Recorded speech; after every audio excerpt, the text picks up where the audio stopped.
original Borderlands was largely defined by the gratuitous variability of its weapons. Gearbox went to great lengths to stock the game with a ridiculously large number of possible weapon variations, and this well-publicized feature seemed to pay off in spades.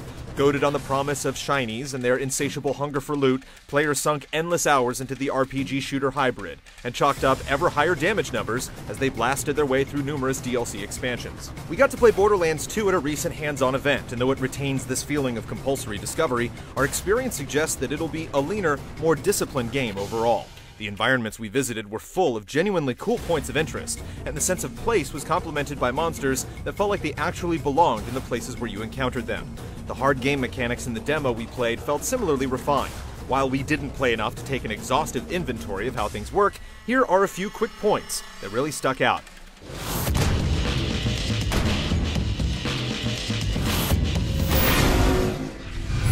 The demo we played had two characters available, Maya the Siren and Salvador the Gunserker. Both have defining abilities that operated on a cooldown, which you could access right from the get-go.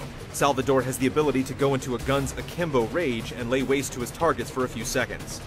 Maya, meanwhile, is able to entrap enemies with her phase lock, lifting them off the ground and leaving them vulnerable to the brutal exploitation of her teammates. Depending on how you spec yourself out, the phase lock will have different secondary properties to reinforce whatever role you want to play, whether it's playing more of a support role or dealing out specific types of damage.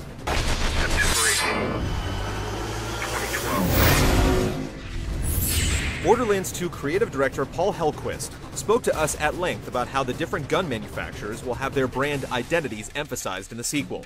A good example is the Teadior line of firearms, which, in the game's lore, are disposable mass-produced pieces of junk. Rather than replace their clips when you're running low on bullets, you can simply hurl the spent weapons at your enemies like grenades. The more ammo remaining, the bigger the blast.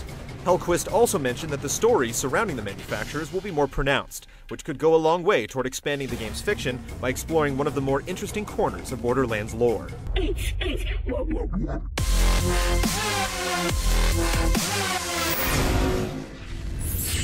Enemies in the original Borderlands are famously resilient, especially in the early goings when your arsenal is on the puny side.